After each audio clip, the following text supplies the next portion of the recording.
Good afternoon. I believe we're having some tech issues. Thank you, Jen. Griffin, I heard that you helped assist, so thank you. And we'll get started. All right, so I do have a little bit of a list here today, so just bear with me and then happy to take your questions. Over the weekend, Secretary Austin spoke twice with his Israeli counterpart, Minister of Defense Gallant. The Secretary expressed his condolences for the IDF soldiers killed in a drone attack from Lebanese Hezbollah. The Secretary also reinforced the importance of Israel taking all necessary measures to ensure the safety and security of UN peacekeeping forces and Lebanese armed forces, and the need to pivot from military operations in Lebanon to a diplomatic pathway to provide security for civilians on both sides of the border. Secretary Austin again raised concern for the dire humanitarian situation in Gaza and stressed that steps must be taken soon to address it. In each of his calls, the Secretary reiterated the United States' commitment to Israel's security. And that's why, over the weekend, Secretary Austin authorized the deployment of a Terminal High Altitude Area Defense, or THAAD battery, and associated U.S. military personnel to help bolster Israel's air defenses following Iran's attacks against Israel on April 13th and again on October 1st. Yesterday, an advanced team of military personnel and initial components necessary to operate the THAAD battery arrived in Israel. And over the coming days, additional personnel and THAAD battery components will continue to arrive and will bring the THAAD to fully operational capable in the near future. This decision was made in part of the broader adjustments the U.S. military has made in recent months to support the defense of Israel and protect Americans from attacks by Iran and Iranian-aligned militias. This is not the first time the United States has deployed a THAAD battery to the region.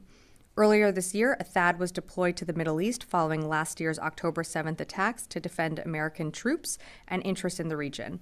In addition, the United States has previously deployed a THAAD battery to Israel in 2019 for training and an integrated air defense exercise.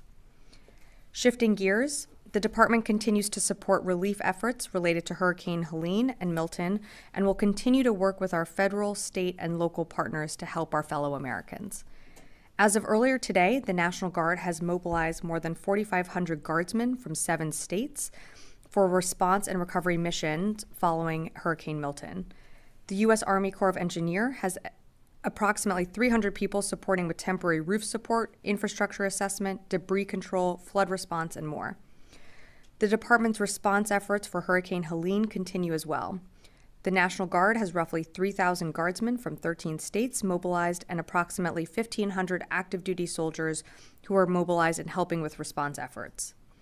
The U.S. Army Corps of Engineers has more than 560 personnel engaged in 27 missions across the region. Some of that includes supporting debris control, temporary power, infrastructure assessment, flood control, and safe waterway assessments. Secretary Austin continues to receive updates on these response efforts, and the department continues to engage with interagency partners.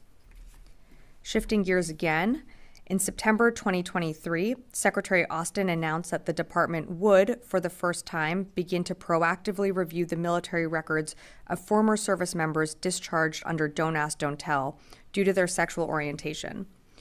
The review was focused on those who might have been eligible for upgrades to the characterization of their discharge or changes to their reason for separation but had not yet applied. After a year of exceptional work, the Military Department Review Boards directed relief in 96.8% of the 851 cases that they proactively reviewed. What this means is that of the nearly 13,500 individuals who were administratively separated under Don't Ask, Don't Tell policy and served long enough to receive a merit-based characterization of service, 96% now have an honorable discharge. The department is sending former service members who obtained relief through the department's Don't Ask, Don't Tell records review initiative information on how to obtain copies of their new discharge certificates. We encourage all veterans who believe they have suffered an error or injustice to request a correction to their military records. Today, the Secretary held a bilateral engagement with Minister of Defense Poulsen of the Kingdom of Denmark here at the Pentagon. The Secretary values the United States' close relationship with the Kingdom of Denmark, and a readout will be available later online today at defense.gov.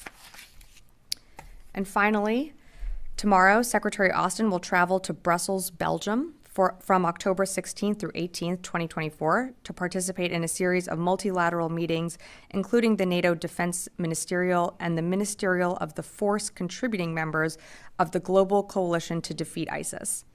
These engagements and others will focus on strengthening NATO's collective defensive posture, adapting the de-ISIS coalition to an evolving threat from ISIS in the Middle East and globally, and enhancing military support for Ukraine. Secretary Austin will then attend the first ever G7 Defense Ministers meeting October 19th in Naples, Italy, where he will also meet with his Italian Minister of Defense counterpart and the new Japanese Minister of Defense, Nakatani. The discussions at the G7 will center on ensuring continued security assistance for Ukraine, addressing the need to de-escalate tensions in the Middle East, exchanging views on the importance of a free and open Indo-Pacific, discussing support for partners in Africa, and fostering additional cooperation on the defense industrial base and issues among world's leading democratic economies.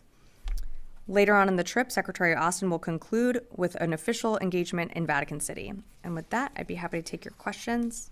Tara, and I know that was a lot at the top. That was a lot. That's good. All right.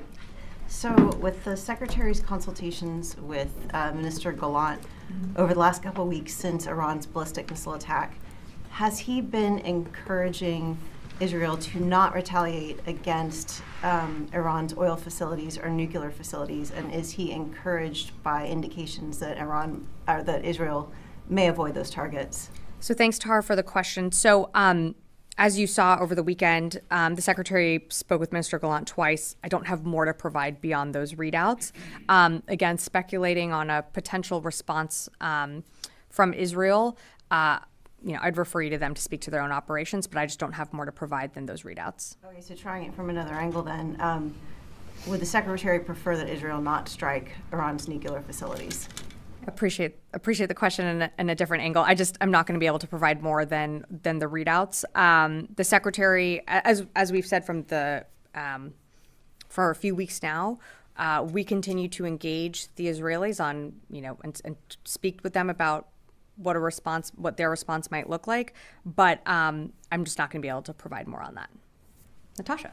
Thanks, Sabrina. So in the letter that Secretary Austin co-authored with Secretary Blinken to the Israelis, I believe it was sent earlier this week, was that letter specifically a threat that the U.S. military is not going to be able to provide weapons to Israel anymore if they do not, within 30 days, get more aid into Gaza? It was a little bit vague in its wording. It kind of said that there will be implications for U.S. law if they don't change what they're doing.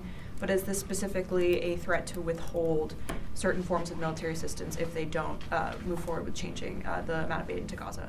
So in terms of the letter that you referenced, I can confirm that Secretary Austin with Secretary Blinken, they co-signed a letter that went to their Israeli counterparts. This was personal, private correspondence, so I'm not going to get into more specifics of it other than it was expressing concern about the humanitarian conditions in Gaza, but beyond that, I'm just not going to be able to provide more details. How can you say that it's personal and private when it's the Secretary of State and Secretary of Defense sending a letter? The Secretary of Defense and Secretary of State can send private correspondence to their Israeli counterparts or counterparts all over the world. That doesn't necessarily mean that those letters need to be public. I understand that there is reporting out there and imagery out there of a letter, but that doesn't necessarily mean that it is a public letter for public consumption. It was, can I just finish? It was private correspondence because it was addressed to their Israeli counterparts, both of them. They send letters all the time to, whether it be to members of Congress or their counterparts all over the world that are not intended for public consumption. So the letters weren't addressed to, Associated Press or to Fox. It was addressed to two people, to their counterparts. And it was a letter that, I'm just not going to get into private correspondence beyond that. It's on U.S. government letterhead, correct? I cannot. Private, is it like on, pink stationery, or is it on letterhead from the U.S. government? I would assume it was on letterhead, Jen, but what I can tell you is that just because something is on letterhead doesn't mean that it's meant for public consumption or to be leaked to the press. No, it's FOIA. Sure, yeah, so, of course, but that's still. I mean, if you are a U.S. government official and you're writing to your counterparts, that's not private or personal. You are a U.S. government official. You are a U.S. I understand the back and forth here, but like, so I think in fairness, U.S. government officials can engage their counterparts. They can have closed door meetings with their counterparts. They can do calls with their counterparts. We provide readouts of those calls. There are letters that are sent often between government officials that are not intended to be made public. I have seen some of the social media circulating around this letter. I understand the questions that you're asking about it, but this was meant to be a private letter. I shouldn't have said personal, a private letter between government officials talking about the situation in Gaza. And it was intended to be private. And those are conversations that also happen in person that are private conversations. We don't read all of those out every single time. Can I come around the room, or do you have another one on this? But it's also Sure. citing official U.S. policy on how they qualify someone or a country to qualify for foreign military financing. That's just U.S. policy. Yeah, so I'm just not going to be able to go into more details on the letter itself. Again, I confirmed that a letter was sent. It was meant to be private. Someone obviously felt the need to get out this private correspondence, but I'm just not going to be able to get into more details on that. Phil. The State Department, the spokesperson said that, talking about this letter, said that, we need, the quote is, we need to see further changes by the government of Israel. And I'm wondering, what can you talk about the Pentagon's views on changes to how Israel is safeguarding civilians or failing to do so? So I think, without speaking to the letter itself, you've seen us from this podium and from a few of the readouts that the Secretary has done with Minister Gallant speak about the deteriorating and dire humanitarian situation within Gaza. Just because there's other, engagements happening in the region doesn't mean that we've taken our eye off of what's happening in Gaza. And we know that, humanitarian aid still is stalling to get into Gaza and to reach, civilians that need it desperately. So that's some of the things that the Secretary talks about in his calls with Minister Gallant. Those are some of the things that we've also read out publicly in our readouts. This letter follows on a letter that I believe Secretary Blinken sent in April. We're looking to, see more or to see concrete measures taken to address the humanitarian situation in Gaza, which we know continues to be an issue, and we want to see how they, conduct operations that they're considering civilians in the battle space, and that's what we've said from the beginning. And this administration's been criticized for failing to use its leverage, which is the weapons to Israel, to influence Israeli military actions. Is that a fair characterization, especially after this letter has now been made public?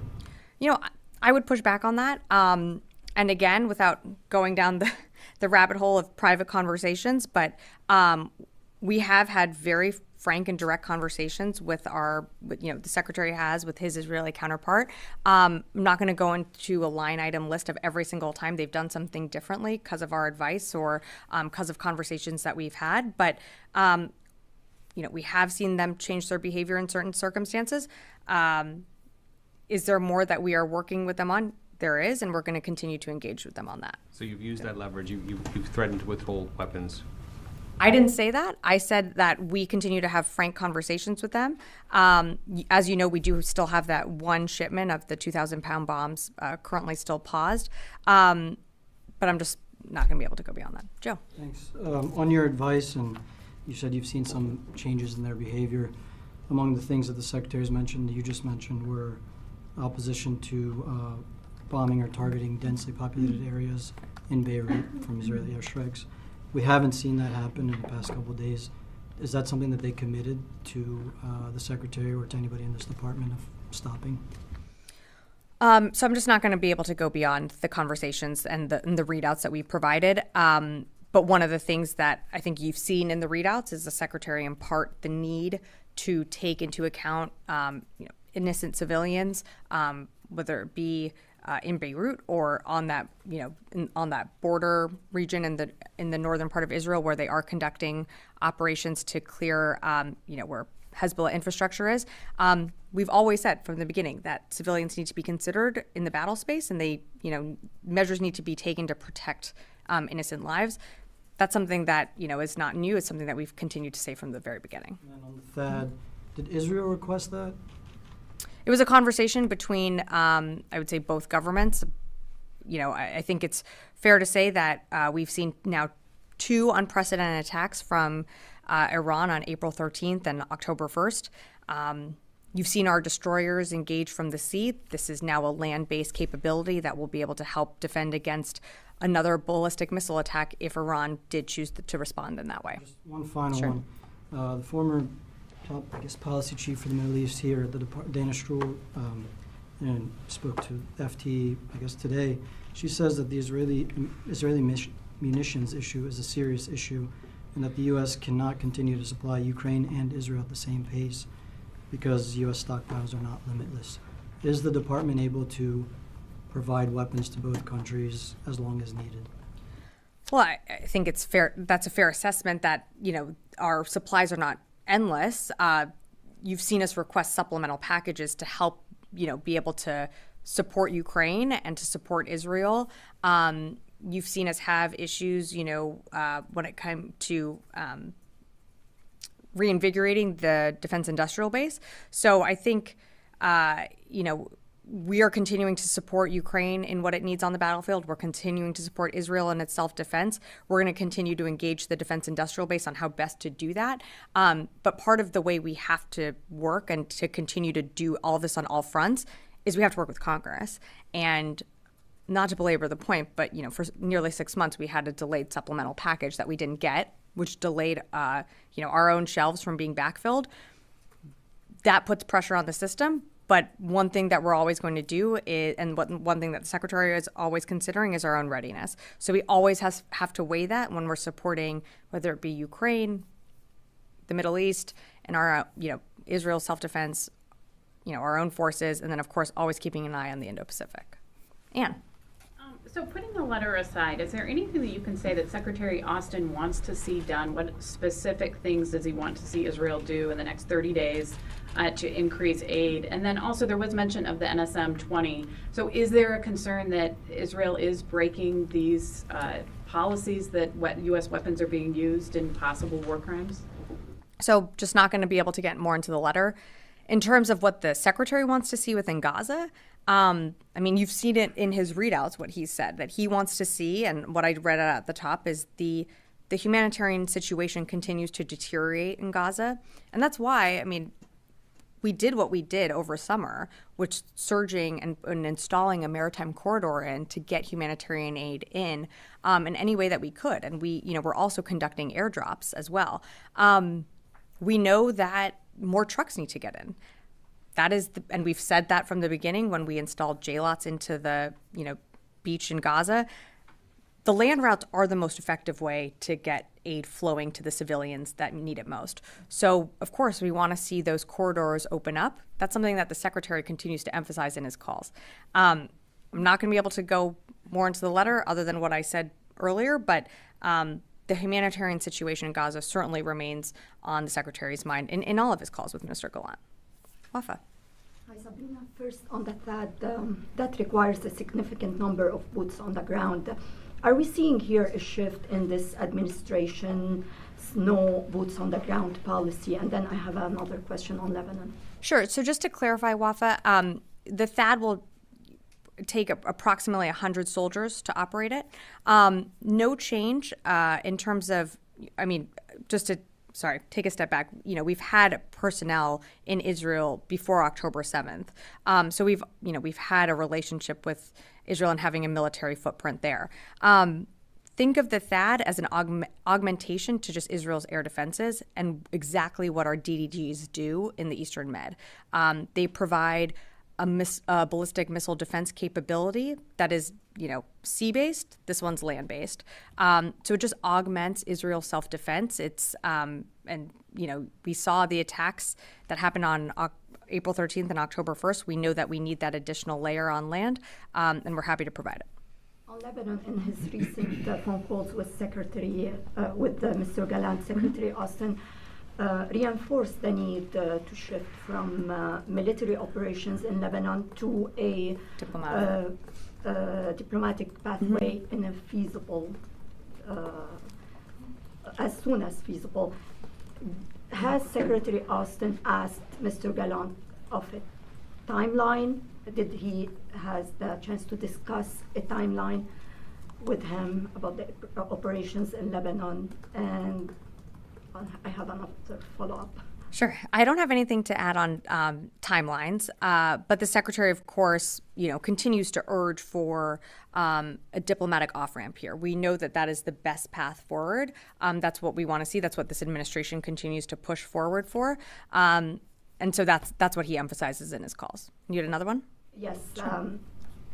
Has the Pentagon reached out to the Lebanese armed forces after last week Israeli strikes that killed 2 Lebanese armed forces soldiers? And is the assessment here at the Pentagon still that Israel is just targeting Hezbollah, giving also that it targeted the UNIFIL forces in South Lebanon as well last week? So our assessment is that, yes, they are still conducting operations to go after Lebanese Hezbollah, infrastructure, C2 nodes along that northern border. As you heard me read out at the very beginning, we expressed deep concern over, what happened with those UN peacekeepers that were, within Lebanon. But that is still our assessment that they are conducting operations against Hezbollah. But you didn't reach out to the Lebanese. Oh, I'm sorry. I didn't mean to not answer your question. I don't have anything to read out from the secretary's level. I can't speak for other components within the department, but nothing from the secretary's level. Charlie. Sabrina. Charlie. Private or otherwise, there's a formalization about a letter. It's a document. It's signed. It can be traced.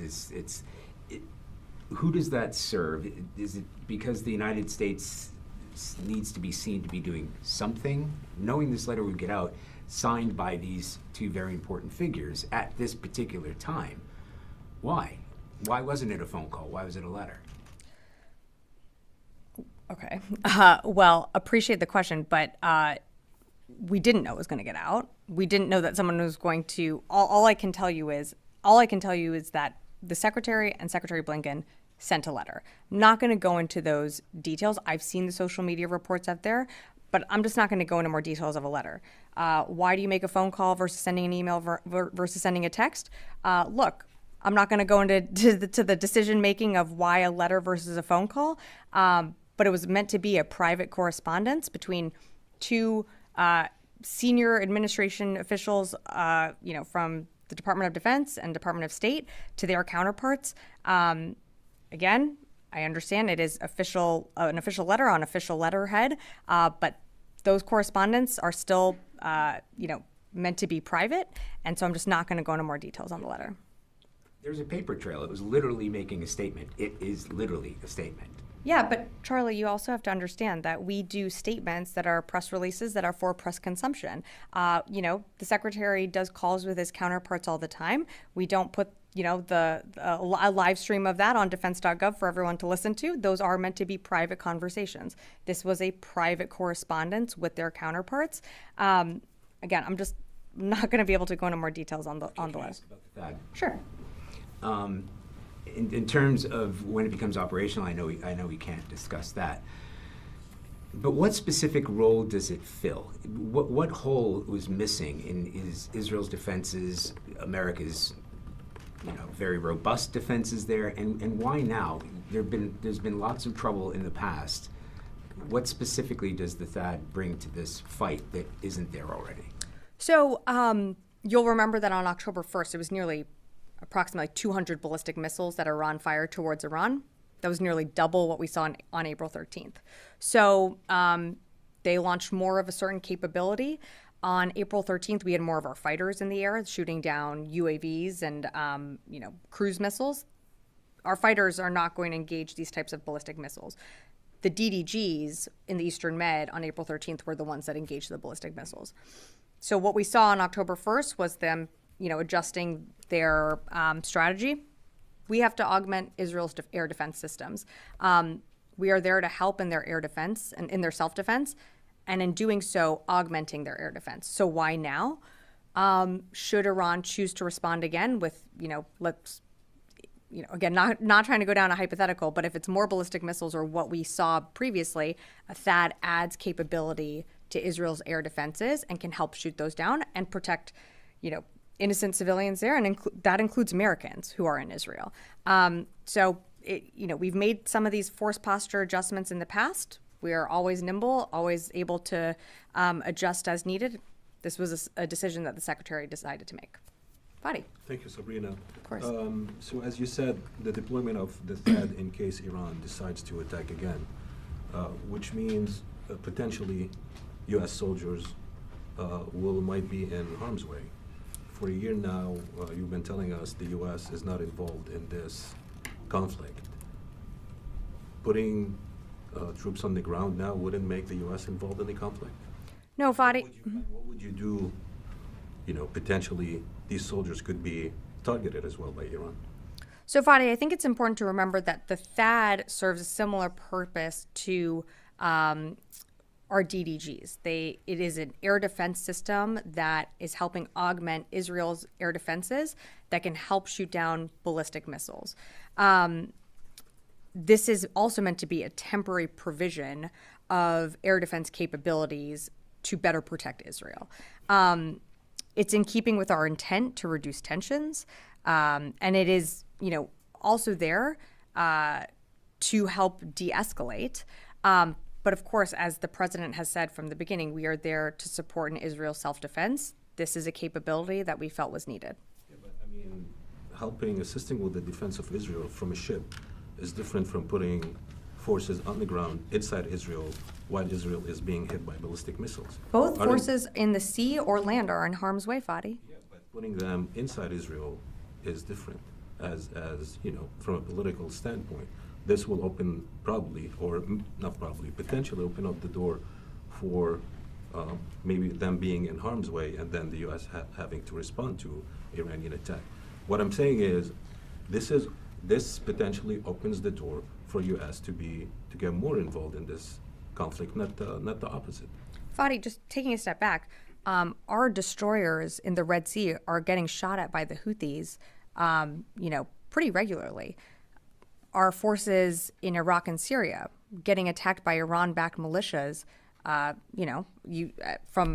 October 17th, there was a regular cadence there.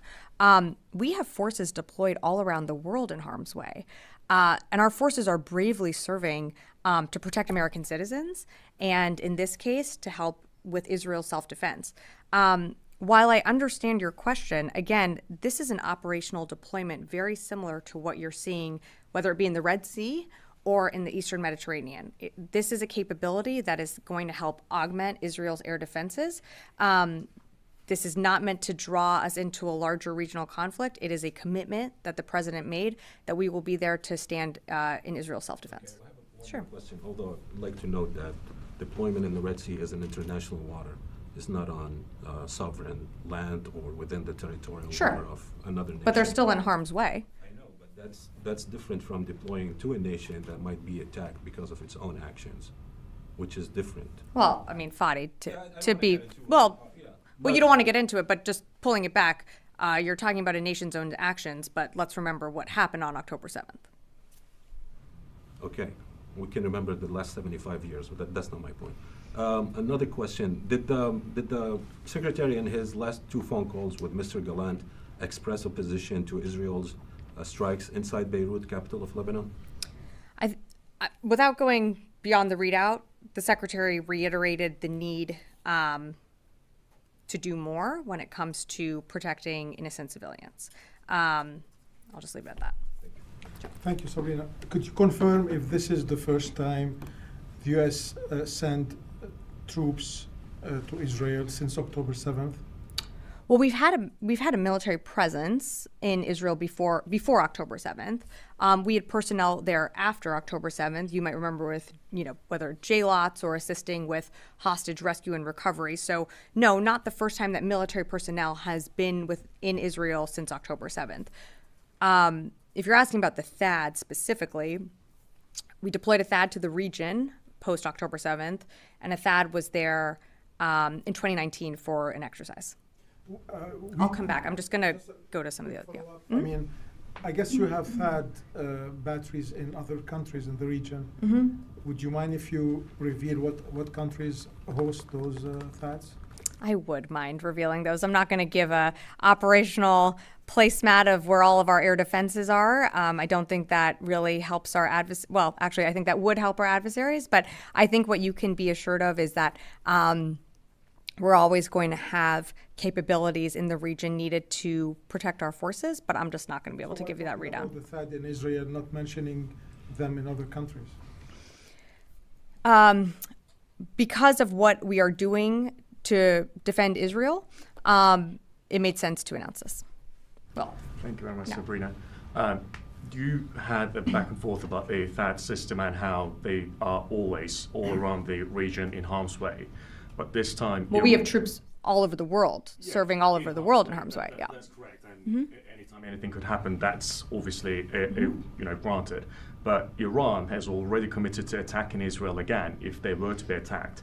So making US personnel basically a military shield for Israel against Iran, they could very well be hit by Iran. So have you taken that into consideration? Because that could suck the United States and Iran right into the middle of a war. Well, let me be clear again. We don't seek a war with Iran, and we don't want to see a wider regional conflict. But Iran proxy groups have attacked U.S. forces, since October 17th, whether it be, at any of the bases in Iraq and Syria, or with our forces operating in the Red Sea, or in the Eastern Med. So, again, this is a capability that is land-based, but that serves a similar purpose to what our destroyers did on October 1st in the Eastern Mediterranean, which was to help augment Israel's air defenses. So far, the US has always said to Iran, don't, and they have done some stuff. So is that the basic message again, that we have US personnel now where you say you're going to attack, so don't attack at all? Is that the message? The message is that the United States stands with Israel in their self-defense, and that message has been clear from the very beginning. I will come on, Carla, yeah. Thanks. A couple of clarifications and then one THAAD question. So you said you're not going to discuss the letter, but you are confirming the authenticity of the letter that has been circulating online, right? There's no dispute on that. That I am not confirming the authenticity that's circulating. I am confirming that they co-signed a letter that was sent to their Israeli counterparts. Okay. And then should Israel fail to demonstrate commitments such as, like you said to Anne, increasing the corridors, et cetera, is the U.S. military debating right now whether or not to withhold military support to Israel? Yep. So appreciate the question, Carla. Israel continues to receive support from the United States, whether it be through FMS sales or what you're seeing, that we're doing in Israel self-defense. I just don't have more to provide. But should they not make the changes that you have called for? Yeah, I'm just not going to go into more details. Okay, and then on the THAAD, you announced the THAAD to Israel. Should there be another THAAD in Eastern Europe, Romania, Poland have been some of the places that have been mentioned in the past? Why would those THAADs not be used to help defend Western Ukraine from Russian attacks? Because if you can send a THAAD to Israel to help stop attacks from Iran, why would a THAAD in Poland or Romania, for example, not be utilized to help defend civilians in Ukraine? Okay. So different capabilities, different wars, different regions. The commitments also to Israel and Ukraine are different. We have a long-standing partnership to come to Israel's self-defense. You've seen the president commit that from October 7th. And when Ukraine was attacked over 2 years ago, the president made a commitment to stand with Ukraine for as long as it takes. But again, you're talking about different capabilities being moved, and what's needed for, should Iran attack again, is a THAAD. For engagements from, what Russia is doing in Ukraine, different capabilities, such as, as you know, I don't need to go through the long list, but not to use this expression, but it is a little bit of apples and oranges here. So, I don't want to go down the whole list of everything that, we're providing Ukraine to everything that we're providing Israel. But what I can tell you is this administration, this department continues to support both in the different needs that they need. Just a quick follow-up to that. With Sure. all due respect, I need a little bit of clarification on the different capabilities, because Russia has fired ballistic missiles. I believe they used them in Yavoriv in western Ukraine towards the start of the war when they were attacking a base that had been used by international forces. So why couldn't a THAAD, if it's already defending NATO territory, also defend western Ukrainians against ballistic missiles should Russia decide to fire more? Yeah, Carl, I think I answered that question. Constantine. Thanks, Sabrina. Just continuing the THAAD conversation, can you say where this unit is coming from? Are you guys deploying it from the U.S.? Or It's coming from the United States. It's coming from the United States, okay. Are you able to say any more specifics than that? Not more specifics than that. Fair enough. And then more broadly, I guess, following up on sort of the conversation that we've been having and some of the questions my colleagues have asked, when we look back to, for example, J-lots, this building had a very strong reticence and went out of its way to point out no boots on the ground, to the point that maritime experts said it hampered the operation. It really limited, and you guys had to pull it out because personnel couldn't step foot onto Gaza. But it seems now we're incredibly willing to put troops in harm's way. Square the circle? I mean, what's changed? Israel is different than Gaza. And before October 7th, we had military personnel within Israel. And we have continued, that's been a relationship and partnership that goes, far back. In Gaza, the president committed to not putting troops on the ground there, which is why you saw what we did with J-lots. We continue to support and stand by Israel in their self-defense. I know there's a lot of parsing here, but the THAAD capability, while it is going to Israel, it is temporary. It is, temporary provision of air capabilities that they need should they face another attack like they did on October 1st. But that doesn't minimize, again, what we did in Gaza. We're incredibly proud of all the humanitarian, whether it be food, water, medical supplies that we were able to get in during that time. But more needs to be done, and it needs to be done quickly. And that is something that the Secretary continues to impress upon in all of his calls. In the back. I'm Lorena Lenz with the Asahi Shimbun. Shifting over to the Indo-Pacific, on Monday, China conducted drills surrounding Taiwan, which alerted and alarmed the Taiwanese government. The Pentagon released a statement condemning these acts. That being said, my question is there any plans to change U.S. force posture in the region or to conduct additional operations in reaction to China's drills? Thanks for the question. So no force posture changes to make today. It's something, in reference to what you mentioned, it's something that we monitored. And, as the White House noted last week, it is long-standing tradition for Taiwan's president to deliver remarks on October 10th. Again, we remain focused on the Indo-Pacific, but I just don't have any force posture changes to announce today. I will take a few more. I know there are some follow-ups, so one here, and then I'll come back here. Yeah. Thank you, Sabrina. There's been some new reporting around the 2023 drone incursion over Langley Air Force Base. Does the DoD have an idea of what objects it might have been?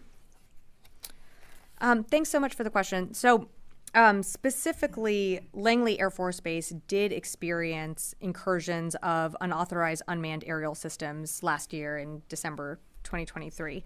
The number of those UAS incursions did fluctuate on any given day, but they didn't appear to exhibit any hostile intent. It's something that we, have kept our eye on, but don't have more to provide on that. Jen. Sure. I wanted to follow up on. Yeah, of course. So why couldn't the Air Force shoot down these drones if they were coming towards the base, over the base, if they were surveilling, which it proved that when one went down on January 5th, it was found to have video surveilling a sensitive base. Why couldn't they shoot them down? The Air Force can shoot down Cessnas if they get close to sensitive facilities in Washington, New York. So the commander, or any commander of any base, has the authority necessary to protect forces, to protect facilities, infrastructure, and capability there. So I'm not aware that they did not have any authority to shoot it down or to shoot anything down.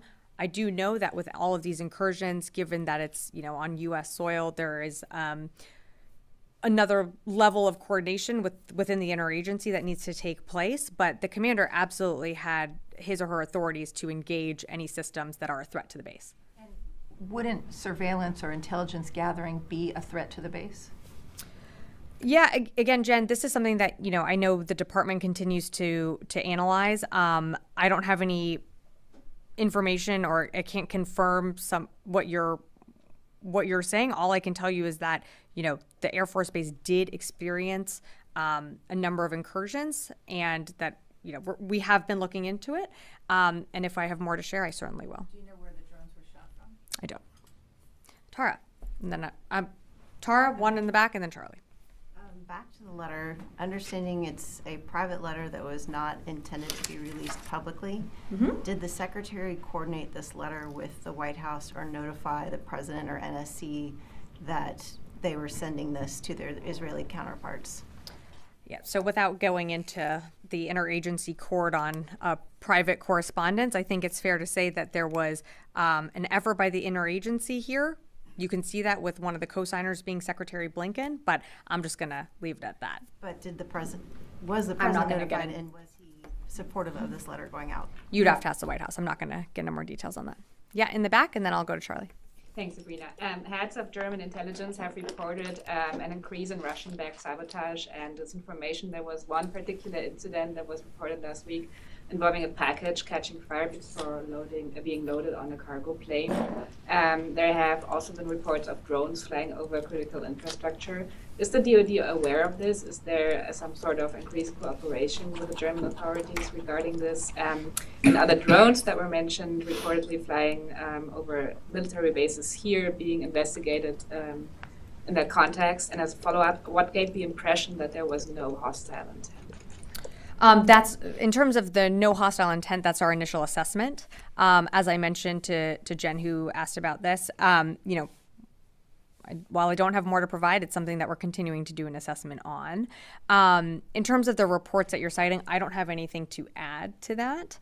But what I can tell you is, you know, we always work with our German counterparts. And as you know, we have forces that engage with our German counterparts at different times, whether it be in exercises or in diplomatic channels or military channels, and something that we keep an open line of communication on. But I just don't have anything to add on those reports that you mentioned. Charlie, to close us out. You had mentioned the destroyers that were involved in the last large-scale Iranian attack. Do we ever get hard numbers for how many successful intercepts they got? They shot down multiple ballistic missiles, but I don't have the hard numbers. I will be honest with you that if there is another attack, I just don't think we're going to broadcast how many we were able to shoot down successfully, but I can tell you it was multiple. But there was a need that either the United States or Israel or both assessed that this is a significant step forward. You are symbolically and physically putting U.S. forces on Israeli soil, which is different than being at sea. So that need must have been so pressing. Was it because the attack was more successful? Or did they get to the military bases? Are the Israelis that concerned about a large-scale attack from Iran to put U.S. forces on Israeli soil? The attack was almost twice as large as the attack that we saw on April 13th in terms of ballistic missiles that were used. So are we concerned? Yeah, of course we're concerned. Scale or higher? We don't know what a response could look like, but we're not going to also wait and find out. We're going to do things that we need to protect, whether it be U.S. forces or what you've seen us do before. We've taken force protection measures at our bases, moved DDGs closer to the in the Eastern Med to help defend Israel. I completely acknowledge that this is different and that you're putting a capability with people on land, but it is also a capability that is similar to what is on those DDGs, and it helps augment Israel's air defenses. So we don't know what a potential possible response could look like from Iran, but what this does is it helps bolster the air defenses should there be a response. It's one additional system to help engage.